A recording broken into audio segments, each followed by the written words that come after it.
வணக்கம். இது உங்கள் சிம்பிள் தமிழ் ஃபேக்ட்ஸ் சேனல். பிடிச்சிருந்தா சப்போர்ட் பண்ணி சப்ஸ்கிரைப் பண்ணுங்கள். இப்போது நம்ம உங்களோட ஒரு சில டாபிக் பற்றி பேசலாம்.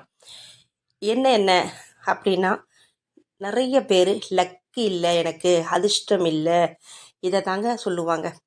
இந்த லக்கு வேணும், அதிர்ஷ்டம் வேணும், அதுக்கு என்ன பண்ணலாம்? இப்போது எக்ஸாம்பிள் ஒரு பிஸ்னஸ் ஸ்டார்ட் பண்ணுறாங்கன்னு வச்சுக்கோங்க. ஏதோ ஒரு கடை, பெட்டி கடையோ இல்லை பெரிய ஜுவல்லரி ஷாப்போ, ஏதோ ஒரு கடை ஆரம்பிக்கிறோம். பிஸ்னஸ் பண்ணி நம்ம பெரிய ஆளாக வரணும் அப்படின்னு நம்ம ஆசைப்படுவோம். ஆனால் அதுக்கு யார் மெயினாக வரணும்? கஸ்டமர் வரணும். அந்த கஸ்டமரை நம்ம வசியம் பண்ணணும். அந்த கஸ்டமர் நம்ம கடைக்கு வரத்துக்கு நம்ம கடையில் ஏதாவது ஒரு அட்ராக்ஷன் அவங்கள ஈர்த்துட்டு நம்ம கடையில் விடணும். அப்போ தானே அவங்களுக்கு பிடிச்ச பொருள் நம்ம விற்கிறோம். இல்லை அவங்களுக்கு பிடிச்ச மாதிரி நம்ம அந்த விலையெல்லாம் கொஞ்சம் குவாலிட்டியாக கம்மியாக கொடுக்கணும், பொருள் குவாலிட்டியாக கொடுக்கணும் இல்லையா? அந்த மாதிரி அவங்களுக்கு, அந்த கஸ்டமருக்கு என்ன லைக் பண்ணுறாங்களோ அதுக்கேற்ற மாதிரி நம்ம ஈடு கொடுக்கணும். அப்போ தான் நம்மளுடைய கடைக்கு நிறைய கஸ்டமர்ஸ் வருவாங்க, நம்ம பிஸ்னஸ் டெவலப் ஆகும், கையில் பணம் பொருளும் இல்லையா? இதுதான் உண்மை. ஆனால் இப்போது நமக்கு லக்கு வேணும். அதுக்கு ஒத்துக்கிறீங்களா? லக்கு வேணும். அப்போது நமக்கு அந்த அதிர்ஷ்டத்தை வரவழைக்கணும் அப்படின்னா நம்ம ஒரு திலகம் வச்சுக்கணுங்க. அந்த திலகத்தில் எல்லாமே அடங்கியிருக்குங்க. முக்கியமான பொருளெல்லாம் அந்த திலகத்தில் இருக்குது. அது என்ன திலகம் அப்படின்னா, அந்த திலகத்தை நம்ம வச்சுக்கிட்டோம்னா நமக்கு அதிர்ஷ்டம் தானாக வருங்க. அதுதான் அஷ்டகந்தம். நீங்கள் கடையில் போய்ட்டு, நான் சொல்கிற பொருள் எல்லாமே நாட்டு மருந்து கடையில் தாராளமாக கிடைக்குங்க. அஷ்டகந்தம் அப்படின்னு நாட்டு மருந்து கடையில் கேளுங்க. பேஸ்ட் மாதிரி இருக்கும், பவுடராக கூட இருக்குது. நீங்கள் பேஸ்ட் மாதிரியே வாங்கிக்கோங்க. திலகம் அப்படியே அழகாக, இந்த டூத் பேஸ்ட் எல்லாம் இருக்கு இல்லைங்களா, அந்த மாதிரி கூட வரும். அப்படியே அழகாக என்ன பண்ணுங்க, உங்கள் நெத்தியில் வச்சுட்டு போங்க. அது எப்படி என்ன ஏதுன்னு உங்களுக்கு நான் டீட்டெயிலாக சொல்கிறேன். ஆண்களாக இருந்தாலும் சரி, பெண்களாக இருந்தாலும் சரி, நம்ம கம்பல்சரி என்ன பண்ணுவோம்? நெத்தியில் குங்குமம் வைப்போம், விபூதி வைப்போம். பொதுவாகவே நம்ம எல்லாருமே சின்ன வயசுலேருந்து இப்போ வரையும் ஃபாலோ பண்ணுறது இதுதான். ஒரு சிலர் சந்தனம் வைப்பாங்க, ஒரு சிலர் செந்தூரம் வைப்பாங்க, பார்த்துருக்கோம் இல்லையா? ஸோ நெத்தியில் எப்போவுமே விபூதி குங்குமம் இருக்கணுங்க, கட்டாயமாக இருக்கணும். நம்ம வீட்டில் இருந்தாலும் சரி, வெளியில் போனாலும் சரி, நம்ம குளித்து முடித்த உடனே போய் குங்குமம் விபூதி வைப்போம். இது நம்மளுடைய பாரம்பரியம். இதே மாதிரி இது எதுக்கு வைக்கிறாங்க அப்படின்னா, நம்ம கிட்ட ஏதாவது நெகட்டிவ் பவர் நம்ம கிட்ட வரும் இல்லையா? அந்த குங்குமம் விபூதியை பார்த்த உடனே அது நம்மளை விட்டு போயிடும், நம்ம கிட்ட நெருங்காது, நமக்கு வர தீய சக்தி நம்மளை பிடிக்காது. ஸோ அந்த குங்குமமும் விபூதிக்கும் அபரிவிதமான ஒரு தெய்வீக ஆற்றல் இருக்கிறதுனால அந்த தீய சக்தி அதை பார்த்த உடனே நம்ம கிட்டவே வராது, காத தூரம் ஓடிடும். அதனால தான் அந்த காலத்துலலாம் பயப்படுறியா, சரி போ விபூதி குங்குவை. நம்ம எனக்கு தெரிஞ்சு எங்கள் அப்பாலாம் எனக்கு சின்ன வயசில் பட்டை போட்டு விடுவார். நாங்கள் முருகர் பக்தர். பட்டை போட்டு விடுவார் எங்கள் அப்பா. எனக்கு கம்பல்சரி, எனக்கு நினைவு, எனக்கு சின்ன வயசுலேருந்தே அப்பா தான் எனக்கு பட்டை போட்டு விடுவார். எப்போவுமே அவர் சாமி கும்பிடும்போது என்னை கூப்பிட்டு நல்லா பட்டையாக வைப்பார்.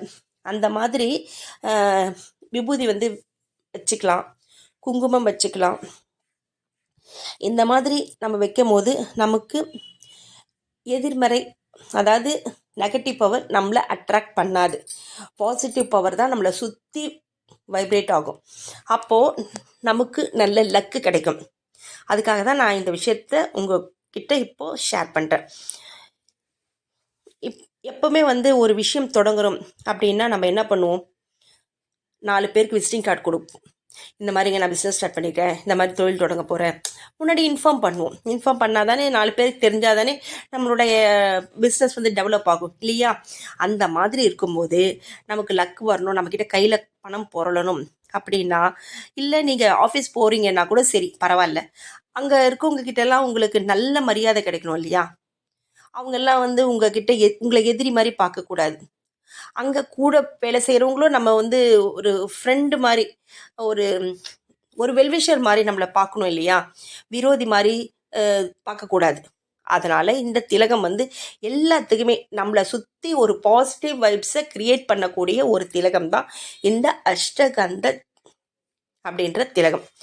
இதை என்ன பண்ணுங்க, அதாவது இது வந்து பூர்வ புண்ணிய பலனை நமக்கு கொடுக்குங்க. துரதிர்ஷ்டத்தை விலக்கி அடிக்கும், அதிர்ஷ்டத்தை நம்ம கூடவே வர வைக்கும், அதோட நம்மளுடைய துயரையெல்லாம் துடைத்து விடும், தர்ம ஞானத்தை நமக்கு ஏற்படுத்தும், லாபத்தை அள்ளி அள்ளி கொடுக்கும், மகிழ்ச்சியை நம்மளும் மகிழ்ச்சியாக இருப்போம், நம்மளை சுற்றி இருக்கவங்களையும் மகிழ்ச்சியாக வச்சுக்கும். அந்த அளவுக்கு பவர் இந்த திலகத்துக்கு இருக்குது. அஷ்டகந்தம் அப்படின்னா ஒரு வாசனையான பொருள் தாங்க. இதில் இடம்பெற்றுள்ள எல்லா பொருளுமே அதிசக்தி வாய்ந்த தெய்வீக மூலிகை தாங்க. அஷ்டம் அப்படின்னா 8ன்னு அர்த்தம். இதில் வந்து பிரதான பொருள் வந்து வெள்ளை சந்தனம்.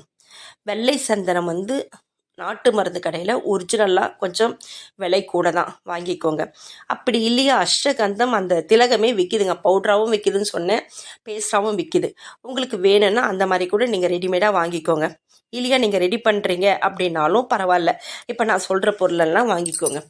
வெள்ளை சந்தனம் இதை வாங்கிக்கோங்க. வெள்ளை சந்தனம் தாங்க வேணும். அதுக்கப்புறம் கோரோசனை, தேவதாரு, பச்சை கற்பூரம், கருப்பு அகில், சுக்கு, கசூரி மஞ்சள், குங்குமப்பூ, இந்த மாதிரி 8 வாசனை பொருட்களை கலந்து தான் இந்த திலகம் நம்ம ரெடி பண்ண போகிறோம். இது எதுக்கு அப்படின்னா ஜனவசியத்தை ஏற்படுத்துறதுக்கு. ஜனவசியம் ஏற்பட்டு நமக்கு தொழிலில் லாபம் எக்கச்சக்கமாக கிடைக்குங்க. இது வந்து ஜனம், அதாவது கஸ்டமரை அட்ராக்ட் பண்ணுற ஒரு மெத்தடு தான் இந்த அஷ்டகந்தம். இதை நீங்கள் ரெடி பண்ணுறதுனா பண்ணிக்கோங்க, இல்லையா நீங்கள் கடையிலேயே கூட வாங்கிக்கோங்க. டெய்லி குளிச்சுட்டு வீட்டில் இருக்கும்போது வச்சுக்கலாம், வெளியிலேயே வச்சுக்கலாம், யார் வேணால் வச்சுக்கலாம். குழந்தைங்க பெரியவங்க யார், ஆண் பெண் அப்படிலாம் பாகுபாடு கிடையாது, யார் வேணால் வச்சுக்கலாம். சகல தேவதைகளுக்கும் இந்த கந்தத்துடைய வாசனை ரொம்ப ரொம்ப பிடிக்குங்க. அதனால் அவர்களுடைய அருள் நமக்கு பரிபூரணமாக கிடைக்கும். நீங்கள் போய் கேளுங்க நாட்டு மருந்து கடையில் அஷ்டகந்தம் சந்தனம் இருக்கான்னு கேளுங்க, அவங்க தருவாங்க. உங்களுக்கு பவுட்ரு ஃபார்மில் வேணாலும் வாங்கிக்கோங்க, இல்லை பேஸ்டாக வேணாலும் வாங்கிக்கோங்க. ரொம்ப விலைலாம் கிடையாதுங்க. சின்ன பாக்ஸ் விற்கிது, பெரிய பாக்ஸ், அதே மாதிரி சின்ன பேஸ்ட், அது இப்போது அந்த மாதிரி சின்னதாகவும் விற்கிது, பெருசாகவும் விற்கிது. உங்களுக்கு எந்த மாதிரி வேணுமோ நீங்கள், ஆனால் கொஞ்சம் விலை கூடனா கூட பரவாயில்ல, நாட்டு மருந்து கடையில் போய் வாங்கிக்கோங்க. ரொம்ப விலைலாம் கிடையாது, கொஞ்சம் பார்த்து வாங்கிக்கோங்க. அதாவது ஒரு சிலர் வந்து ஏதாவது முக்கியமான விஷயம் செய்யணும், இப்போ எந்திரம்லாம் எழுதுவாங்கள்ல, அதுக்கெலாம் இந்த அஷ்டகந்தத்தை தாங்க பயன்படுத்துவாங்க. ஏன்னா அதில் தான் சொன்னேன் இல்லையா, 8 விதமான வாசனை பொருட்கள் இருக்குது. அது எல்லாமே வந்து அதாவது சகல தேவதைக்கும் பிடிக்கும் சொன்னேன். சகல தேவதைன்னா அதில் எல்லாருமே அடங்கிடுவாங்க. எல்லா சாமிக்குமே பிடிச்சது இந்த அஷ்டகந்தம். அதனால் இதை வந்து நீங்கள் எப்பவும் வச்சுட்டு வாங்க, உங்களுக்கு கஷ்டமே இருக்காதுங்க. நீங்கள் கஷ்டப்பட்டு என் லைஃப்பில் முன்னுக்கே வரல, நான் வியாபாரம் பண்ணேன், நான் நஷ்டமாயிட்டேன் அப்படின்லாம் கஷ்டப்படாதீங்க. இதையும் நீங்கள் நம்பிக்கையோட ஒரு ஒரு திலகமாக நெத்தியில் 2 புருவத்துக்கு நடுவில் தாங்க வைக்கணும். இந்த மாதிரி வச்சுக்கிட்டா உங்களுக்கு என்னங்க, வச்சு தான் பாருங்களேன். வச்சுக்கிட்டு நீங்கள் போயிட்டு நம்ம சாமி, உங்களுக்கு எந்த சாமி பிடிக்குமோ ப்ரே பண்ணிவிட்டு போயிட்டு கடை திறந்துட்டு உட்காருங்க. பாருங்கள், இன்றைக்கி நல்லதே நினைங்க.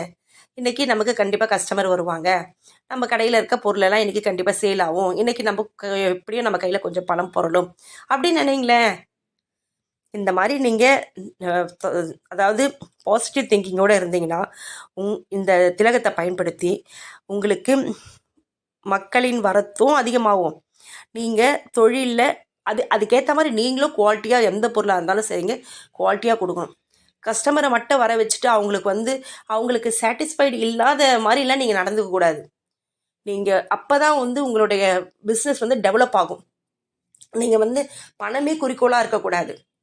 கொஞ்சமாவது நம்ம வந்து மனசாட்சியோட அந்த ஒருத்தன் கஸ்டமர் நம்மளை தேடி வராங்கன்னா அதுக்கேற்ற மாதிரி நீங்கள் வந்து நீங்கள் என்ன பொருள் நீங்கள் சேல் பண்ணுறீங்களோ அதை வந்து குவாலிட்டியாக கொடுக்கணும். அதே சமயத்தில் நிறைய விலை வச்சு விற்கக்கூடாது. உங்களுக்கு நியாயமாக எதுன்னு படுதோ உங்களுக்கு தோணும், நம்ம இவ்வளோ விலைக்கு வாங்கிட்டு வந்தோம், இவ்வளோக்கு விற்கிறோம், நமக்கு இதில் இவ்வளோ லாபம் வருது, கண்டிப்பாக உங்களுக்கு கணக்கு தெரியும். அதை வச்சு ஓரளவுக்கு லாபம் பாருங்கள். எடுத்த உடனே வந்து நம்ம கையில் அவ்வளோ பணம் வரணும் அப்படிலாம் நினைக்காதீங்க. அந்த மாதிரி பண்ணிங்கனாவே கண்டிப்பாக வர கஸ்டமர்கிட்ட அவங்களே புரிஞ்சுப்பாங்க, இந்த கடைக்கு போனால் பரவாயில்லப்பா விலையும் ஓரளவுக்கு சொல்கிற மாதிரி இருக்குது, பொருளும் நல்லா இருக்குது, குவாலிட்டி ஓகே அப்படின்னு சொல்லிட்டு அவங்க 4 பேர்கிட்ட சொல்லுவாங்க. அப்போ உங்களுக்கு என்ன ஆகும்?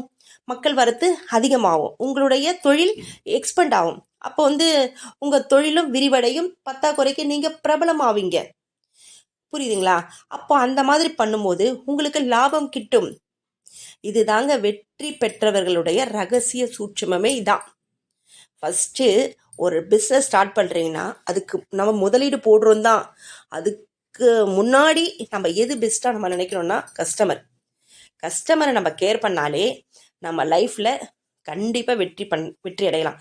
அந்த கஸ்டமரை அட்ராக்ட் பண்ணுறதுக்கு தான் இந்த அஷ்டகந்த திலகம். இதை வச்சுட்டு போங்க, நல்லதே நினைங்க, நல்ல பொருளாக சேல் பண்ணுங்க. கண்டிப்பாக கஸ்டமர் உங்கள் கடையை தேடி வந்து உங்கள் பொருளை வாங்குவாங்க. உங்களுக்கு லாபம் எக்கச்சக்கமாக குவியும், உங்கள் கையில் பணம் புரளும். தேங்க்யூ.